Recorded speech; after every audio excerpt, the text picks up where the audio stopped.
Salut tout le monde, bienvenue à vous, que la paix soit sur vous. J'insiste vraiment aujourd'hui sur cette introduction, que la paix soit sur vous, parce qu'on va parler d'un sujet dramatique et malheureux comme à chaque fois qu'il y a des meurtres, des tueries, choses qu'on appelle communément dans l'actualité les attentats. C'est toujours dramatique ce genre de choses et il faut le condamner. Aujourd'hui, j'ai choisi de parler d'un fait, une tuerie qui a eu lieu aux États-Unis. Et je le fais pas souvent, j'aborde pas ce genre de tragédie. La dernière fois que je l'ai fait, c'était les attentats de Paris, parce que quelques jours auparavant, j'étais justement à la capitale, une ville que j'apprécie beaucoup et que je garde dans un coin de mon cœur. J'ai rencontré vraiment des personnes extraordinaires là-bas, justement, avec YouTube, avec ma chaîne. Et écoutez, voilà, aujourd'hui, j'ai fait le choix de parler de ce qui s'est passé aux États-Unis, c'est-à-dire une femme, une YouTubeuse, qui s'est rendue avec des armes au siège de YouTube, effectivement, et qui a tiré sur plusieurs personnes. Des personnes qui sont grièvement blessées. Je crois même qu'il y a une personne qui est décédée. Je vous laisse vérifier vraiment cela. J'ai lu quelques articles là-dessus tout à l'heure, notamment dans le bus, et je n'en revenais pas. Je n'en revenais pas parce que YouTube, ça fait partie un petit peu de notre quotidien. En tant que spectateur, excusez-moi, ou producteur de contenu, on est un petit peu tous maintenant producteurs de contenu, c'est-à-dire que tout le monde quasiment a une chaîne. C'est un média qui a changé, qui a bouleversé beaucoup de choses. Et je tiens à le dire aujourd'hui pour introduire cette vidéo. Parce que les médias vont sûrement s'emparer du sujet et parler du thème YouTube, des YouTubeurs. Les médias généralistes, bien évidemment. Moi, en tant que YouTubeur, j'espère que d'autres YouTubeurs s'exprimeront aussi, je tiens déjà à apporter mon soutien à YouTube. Nous sommes beaucoup à faire des reproches à YouTube, justement. Je pense qu'on l'a au moins tous fait une fois pour dire « Ah, ceci, ça va pas. Ah, il y a des bugs. Il y a des problèmes d'abonnement. Des problèmes sur la monétisation. Les problèmes de mise en avant, etc. etc. » Certes, mais aujourd'hui, j'apporte mon soutien à cette plateforme et aux gens de chez YouTube, et je tiens à leur dire merci. Merci parce que ça fait bientôt 8 ans que je suis YouTubeur, et cette plateforme a été une magnifique opportunité, excusez-moi, dans ma vie. J'ai gâché un petit peu la phrase en bégayant, mais ça a été une magnifique opportunité pour moi. J'ai pu m'exprimer et m'adresser à des milliers de personnes. J'ai pu rencontrer tout un tas de gens. Mon meilleur ami actuellement, je l'ai rencontré sur YouTube. J'ai pu m'améliorer, devenir meilleur, peut-être vaincre une partie de ma timidité. Et ça m'a permis de ressentir un certain bien-être dans certaines périodes difficiles de ma vie, en me retrouvant avec des gens et en me sentant peut-être un petit peu moins seul. Et je tiens vraiment à les remercier pour nous avoir donné et nous donner cette opportunité. Voilà. C'est important de le dire. Il ne faut pas être ingrat. Vous savez, on est un petit peu comme dans une entreprise et toujours à essayer de chercher la petite bête au patron. Alors certes, il faut le faire pour essayer d'améliorer les choses, dénoncer les problèmes, mais il faut aussi dire le positif. Il ne faut pas être injuste. Et là, le positif, c'est ça. YouTube, c'est quelque chose qui a bouleversé plein de choses, je le répète. Oui, effectivement, je me suis répété. Pour vous dire, dans notre société, on parle beaucoup de liberté d'expression. Moi, je vous le dis franchement, et on reparlera de cela sûrement un jour, je l'espère. Je pense pas qu'il y ait une vraie liberté d'expression dans notre société. Il y a plus la censure de la guerre, ça se fait autrement, mais on n'est toujours pas libre. Il y a de l'intolérance qui est devenue banale dans notre quotidien. Cette intolérance est banalisée chez certains. Je vous laisse chacun réfléchir à ce sujet. Et justement, ça fait qu'il n'y a pas une réelle liberté d'expression. Et justement, le YouTube est un outil qui est apparu par rapport à cette imposante... quelle expression je pourrais trouver, mais ces médias qui sont imposants, on n'entend que lorsque d'autres personnes souhaitent s'exprimer, on ne les entend pas. Et bien là, YouTube, c'est quelque chose de frais, qui apporte à n'importe qui le moyen de s'exprimer et de dire ce qu'il pense. Et de se faire entendre, et des fois même plus que par certains médias. Donc c'est vraiment quelque chose d'extraordinaire. Maintenant, je vais revenir sur ce qui s'est passé, effectivement. Cette femme a déboulé YouTube comme ça, avec des armes, a tiré sur plusieurs personnes avant de se suicider.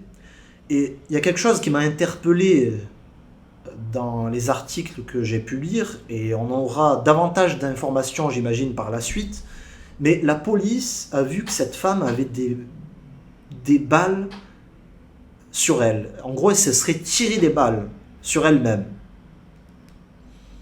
avant de se suicider. Donc, je tiens à souligner une chose, comme à chaque situation dans ce genre-là, c'est-à-dire des attentats, des tueries, des meurtres, je sais que ça fait peur, et c'est quelque chose de dramatique, c'est quelque chose de révoltant, qu'on doit condamner, mais je tiens à vous dire une chose, il faut bien le comprendre, les gens qui font ça ont un problème ici. Peut-être pas un énorme problème mental, du genre des personnes que vous pouvez voir dans la rue parfois qui parlent toutes seules et qui ont un problème dans la tête. Elles ont un problème mental, ces personnes qui font ça, qui tuent des gens, mais c'est quelque chose de différent. Mais c'est tout de même un problème psychologique, c'est un problème même grave, parce qu'on ne donne pas de la valeur à l'être humain. C'est, je sais pas, peut-être un manque d'empathie, je sais pas. D'ailleurs, je vous parle souvent de ça, j'en ferai une vidéo. Le manque d'empathie dans notre société, le manque de respect. Quelque chose qui me touche, moi, au quotidien, dès que je vois des inconnus. Et voilà, je fais un petit teaser, ce sera une de mes prochaines vidéos, mais effectivement, c'est un sujet qui me pèse, de voir le manque de respect dans la société, à quel point les inconnus ne se respectent pas, dès qu'on se croise dans la rue, dans le bus ou je ne sais où. On sent le manque d'empathie, le manque de respect chez notre voisin. Et c'est blessant en tant qu'être humain de ressentir cela. Alors, est-ce que c'est ça qui explique cette folie? Je pense pas seulement. Il doit y avoir tout un tas de causes. Peut-être notre société aussi qui a un vrai manque de stabilité, il faut le dire. On a un confort avec tout notre high-tech, voilà, la technologie, la science, mais on a aussi un vrai problème de stabilité dans notre société. Je ne tiens pas à justifier cet acte, pas du tout. J'essaye simplement de réfléchir. Voilà, tout simplement. Moi, je suis personne pour vous essayer de vous dire quelles sont les réponses, où est la vérité. J'essaye de réfléchir avec vous. Et vous aussi, exprimez-vous dans les commentaires. Mais je pense que dans cette société, quand même, ça doit produire pas mal de tarés, quand même. Je suis désolé d'utiliser cette expression, mais notre société est folle. Il y a un vrai manque de stabilité. Déjà, c'est un sujet que j'ai abordé en famille. Mais dès que tu vois que les sans-abri n'ont même pas de quoi boire, c'est-à-dire que dans la ville où je suis, Emmaüs a manifesté parce qu'il n'y a pas de point d'eau pour les sans-abri. C'est-à-dire pour qu'ils puissent aller boire. Vous imaginez, en tant qu'être humain, on ne peut même plus boire. L'eau est privatisée de partout. Et ces gens-là, qui sont exclus de la société, eh ben, ils ne peuvent même pas subvenir à ce besoin primaire. Voilà, c'est ça que je veux pointer du doigt. Il y a des choses comme ça qui ne vont plus du tout dans notre société, c'est le chaos dans certains domaines. Dans certains domaines, ça va très bien, ça va de mieux en mieux, et il y en a d'autres où on régresse. Et c'est aberrant, voilà. Et je pense que ça doit produire de la folie aussi. Notre société qui a de moins en moins de stabilité. Des fois, on a l'impression de marcher sur la tête, dès qu'on voit les problèmes de notre société.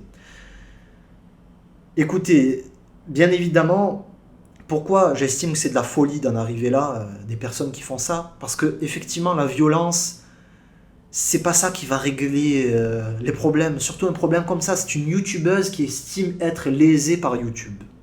Elle estime ne pas être mise en avant. Elle faisait des vidéos sur la protection animale. Elle était végane, voilà. Elle s'exprimait a priori sur ce sujet. Elle n'était pas contente. Ses proches était au courant qu'elle parlait souvent de YouTube et qu'elle était en colère contre eux. C'était une personne qui s'exprimait beaucoup, sur les réseaux sociaux. Et elle montrait son désaccord, son mécontentement, sa colère. Mais effectivement, pour arriver d'un stade où on est en colère, et je pense que certains d'entre nous, nous sommes en colère contre YouTube parfois, de la colère à la violence, la différence c'est là. Voilà. C'est, je sais pas, l'éducation, plein de choses, je sais pas. Et peut-être que vous me donnerez des éléments de réponse, mais il y a un problème en tout cas psychologique. Parce qu'effectivement, vous voulez régler votre problème, mais une fois que vous tuez ces personnes-là, justement, ça y est, elles sont mortes. Le problème ne va pas être réglé. Donc, pour essayer de changer la personne, de lui faire comprendre notre souci, on va la tuer. Mais cette personne ne sera plus là par rapport à ce problème. Vous voyez ce que je veux dire? Déjà, c'est une incohérence dès qu'on réfléchit à tout ça, et ça vous montre que ces personnes ont un vrai problème mental. C'est comme ces gens qui tuent des personnes dans la rue, qui font des attentats, pour des prétextes bidons. Pour des prétextes, oui, il y a ceci dans le monde, il y a cela. Mais ces personnes, peut-être qu'elles sont d'accord avec toi, qu'il y a effectivement des problèmes dans le monde, mais c'est pas en tuant une personne que tu vas régler un problème. Voilà, c'est encore une fois une incohérence et c'est de la folie chez ces personnes-là. Enfin, pour YouTube, on va quand même parler un petit peu du sujet de YouTube tout de même. Je le répète, c'est une plateforme qui est colossale. Et c'est une opportunité extraordinaire. Maintenant, effectivement, il y a des choses qui ne vont pas. Moi, si je pourrais donner un conseil à YouTube, même pas par rapport aux faits divers d'aujourd'hui, hein, honnêtement, on aurait pu parler de ce sujet à un autre moment, mais puisqu'on y est, je pense qu'il y a une chose effectivement qui ne va pas, ça serait peut-être de mettre plus en avant les petits créateurs de contenu.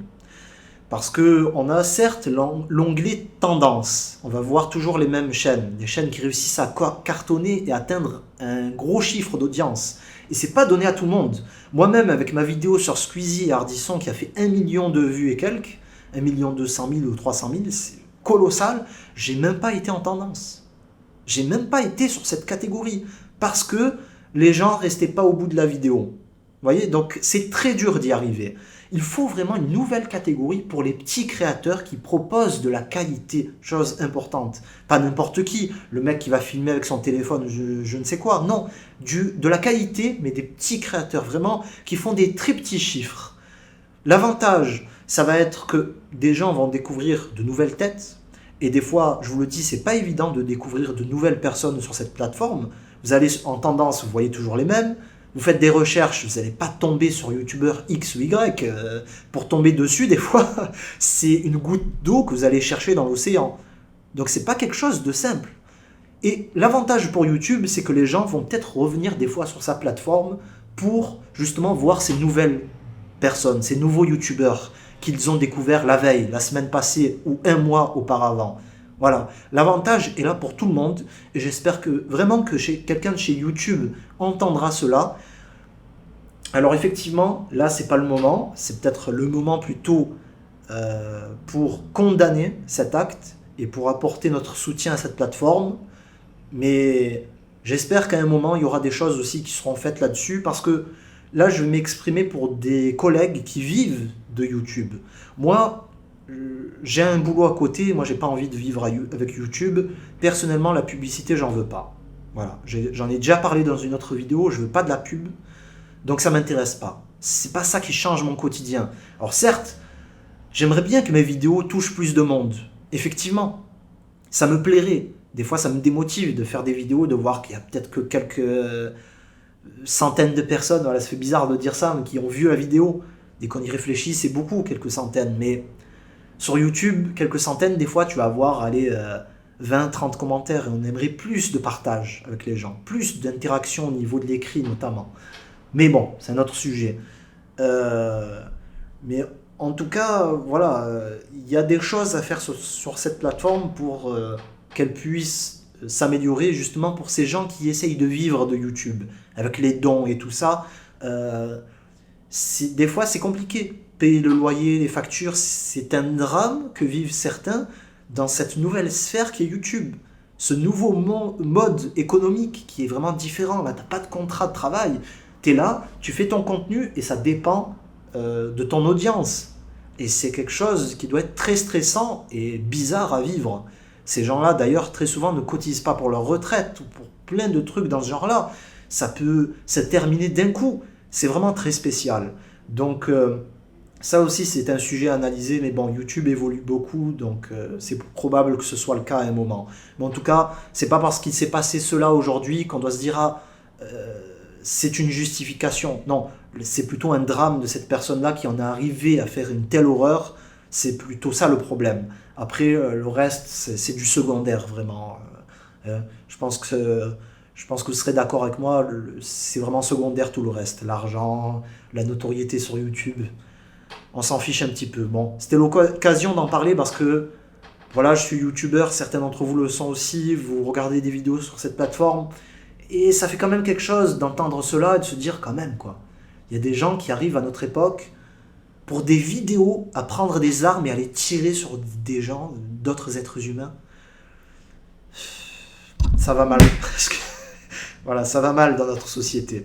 Et même le filtre anti-pop, on tombe par terre. Allez, on va terminer la vidéo là-dessus. C'est pour ça que des fois je fais des vidéos, c'est par rapport à cette société qui va mal. Moi, c'est pour ça que je fais des vidéos. Pour faire réfléchir les gens, parce que des fois, je répète, on a l'impression de marcher... je sais pas c'est quoi l'expression, mais on a l'impression que plus rien ne marche dans cette société. Allez, je vous remercie. Merci d'avoir regardé cette vidéo jusqu'au bout et à très vite, je l'espère, pour un autre contenu sur les réflexions du quotidien.